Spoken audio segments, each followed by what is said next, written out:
Hi hello friends, welcome back to my YouTube channel. ನಾನು ನಿಮ್ಮ Pramila. KEA ಕಡೆಯಿಂದ ವಿವಿಧ ಹುದ್ದೆಗಳ ನೇಮಕಾತಿ 2025 ಬಿಟ್ಟಿದ್ರಲ್ಲ, ಅದ್ರದ್ದು ಹಾಲ್ ಟಿಕೆಟ್ನ ಹೇಗೆ ಡೌನ್ಲೋಡ್ ಮಾಡ್ಕೋಬೇಕು ಅಂತ ಹೇಳಿ ಇವತ್ತಿನ ವಿಡಿಯೋದಲ್ಲಿ ನೋಡೋಣ ಬನ್ನಿ ಫ್ರೆಂಡ್ಸ್.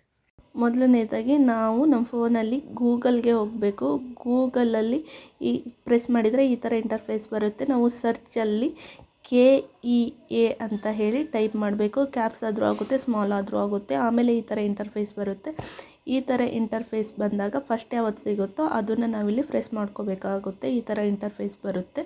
ಈ ಥರ ಇಂಟರ್ಫೇಸ್ ಬಂದಾಗ ಇಲ್ಲಿ 3 ಡಾಟ್ ಇದೆಲ್ಲ, ಅಲ್ಲಿ ಹೋಗಿ ನಾವು ಪ್ರೆಸ್ ಮಾಡಿದರೆ ನೇಮಕಾತಿ ಅಂತ ಬರುತ್ತೆ. ನೇಮಕಾತಿಯಲ್ಲಿ ಫಸ್ಟ್ ಒಂದು ವಿವಿಧ ಇಲಾಖೆ ನೇಮಕಾತಿ 2025 ಬಂದು ಅದನ್ನೇ ಪ್ರೆಸ್ ಮಾಡಿದರೆ ಇಲ್ಲಿ 2 ಬರುತ್ತೆ. ವಿವಿಧ ಇಲಾಖೆ ನೇಮಕಾತಿ HK 2025, ವಿವಿಧ ಇಲಾಖೆ ನೇಮಕಾತಿ ನಾನ್ HK 2025 ಅಂತ ಹೇಳಿ. ನಾವಿಲ್ಲಿ HK ಆಗಿದ್ದರೆ ಫಸ್ಟ್ ಒನ್ನ ಪ್ರೆಸ್ ಮಾಡಬೇಕು, ನಾನ್ HK ಆಗಿದ್ದರೆ ಸೆಕೆಂಡ್ ಒನ್ನ ಪ್ರೆಸ್ ಮಾಡಬೇಕಾಗುತ್ತೆ.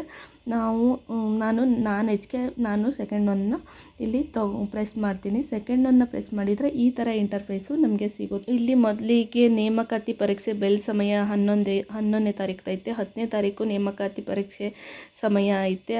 ಆಮೇಲೆ ನೇಮಕಾತಿ ಪರೀಕ್ಷೆ ಹಾಜರಾಗುವ ಅಭ್ಯರ್ಥಿಗಳ ಪಟ್ಟಿ ಐತೆ. ಸರ್ಕಾರದ PH ಸೂಚನೆ ಐತೆ. KEA ಪರೀಕ್ಷೆ ಡ್ರೆಸ್ ಕೋಡ್ ಸಹ ಐತೆ. ಹಾಗೆಯೇ ನಿರ್ದಿಷ್ಟ ಪರೀಕ್ಷೆ ಕಿರಿಯ ಅಧಿಕಾರಿ, ಅದರಲ್ಲಿ ಗುಣ ಮತ್ತು ಆಶ್ವಾಸನೆ. ಹಾಗೆ JE civil, JE mechanical, JE electrical ಪತ್ರಿಕೆ 1, GK ಪತ್ರಿಕೆ 2, KEC ಗ್ರೂಪ್ C ಪರೀಕ್ಷೆಗಳ ಪ್ರವೇಶ ಟಿಕೆಟ್ ಡೌನ್ಲೋಡ್ ಲಿಂಕ್ 5/1/26 ಬಿಟ್ಟಿದ್ದಾರೆ. ನಾನಿಲ್ಲಿ ಹಾಲ್ ಟಿಕೆಟ್ ಡೌನ್ಲೋಡ್ ಮಾಡೋದು ಹೇಗೆ ಅಂತ ಹೇಳಿ ತೋರಿಸ್ತಾ ಇರೋದ್ರಿಂದ ನಾವಿಲ್ಲಿ ಪ್ರೆಸ್ ಮಾಡಬೇಕಾಗುತ್ತೆ. ಇದನ್ನು ನಾವು ಪ್ರೆಸ್ ಮಾಡಿದಾಗ ನಮಗೆ ಈ ಥರ ಇಂಟರ್ಫೇಸ್ ಬರುತ್ತೆ. ಇದೇನು ತುಂಬ ಕಷ್ಟ ಅಲ್ಲ, ಡೈರೆಕ್ಟ್ ಲಿಂಕೇ ಆಗಿರುತ್ತೆ. ಆರಾಮಾಗಿ ನಾವು ಡೈರೆಕ್ಟಾಗಿ ಹೋಗಿ ನಾವು ಇದನ್ನು ಡೌನ್ಲೋಡ್ ಮಾಡ್ಕೋಬಹುದು. ಅಷ್ಟೊಂದು ಈಸಿ ಆಗಿದೆ ಅಂತಲೇ ಹೇಳ್ಬೋದು. ಏನಂತ ತಲೆ ಬಿಸಿ ಇಲ್ಲ. ಆಮೇಲೆ ನೋಡಿ, ಇಲ್ಲಿ ಅಡ್ಮಿಷನ್ ಟಿಕೆಟ್ ಅಂತ ಐತಿ. ಇಲ್ಲಿ ಬಂದು ನಾವು ಪರೀಕ್ಷೆ ಅದನ್ನು ನಾವು ಸೆಲೆಕ್ಟ್ ಮಾಡ್ಕೋಬೇಕಾಗುತ್ತೆ. ಸೆಲೆಕ್ಟ್ ಅಂತ ಕೊಟ್ಟಿದ್ದಾರಲ್ಲ, ಅಲ್ಲಿ ನಾವು ಪ್ರೆಸ್ ಮಾಡಬೇಕಾಗುತ್ತೆ. ಸೆಲೆಕ್ಟ್ ಅಂತ ಪ್ರೆಸ್ ಮಾಡಿದಾಗ ವೇರಿಯಸ್ ಡಿಪಾರ್ಟ್ಮೆಂಟ್ ರಿಕ್ವೈರ್ಮೆಂಟ್ ಎಕ್ಸಾಮ್ ನಾನ್ HK ಅಂತ ಇದೆ.